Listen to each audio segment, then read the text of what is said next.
Il était une fois une petite fille nommée Chaperon Rouge qui vivait dans un joli village entouré de forêts profondes. On l'appelait ainsi à cause du petit capuchon rouge qu'elle portait toujours. Un jour, sa maman lui dit d'aller rendre visite à sa grand-mère malade, lui conseillant de rester sur le chemin et de ne pas parler aux inconnus. Chaperon Rouge commença son voyage à travers la forêt. Très vite, elle rencontra un loup, mais celui-ci n'était pas un loup ordinaire.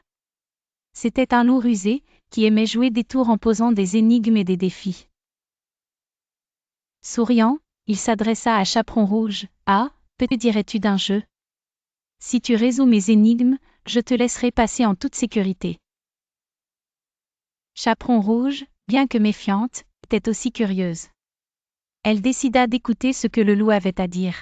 « Première énigme, dit le loup en ricanant. Je suis toujours en tête, mais je n'ai jamais de visage. Que suis-je ? » Chaperon Rouge réfléchit un instant puis sourit.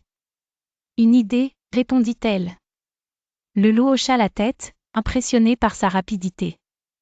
« Bien joué, mais en voici une seconde, continua le loup.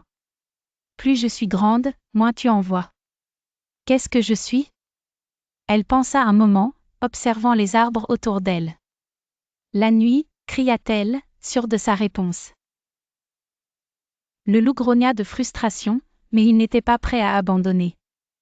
Ta grand-mère t'attend, mais te fais-je confiance, je ne veux pas. Que décides-tu ? Chaperon Rouge se souvint des conseils de sa mère.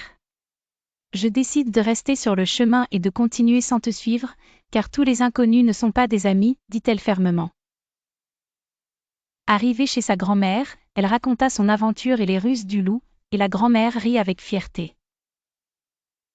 Chaperon Rouge avait appris que dans la vie, il était important d'être prudent et de respecter les conseils des adultes. Elle comprit aussi que la force était dans son intelligence et son cœur courageux. Et depuis, le petit Chaperon Rouge est devenu un modèle de sagesse pour les enfants de son village, leur montrant que la prudence et l'esprit futé sont les meilleurs alliés face aux dangers inconnus.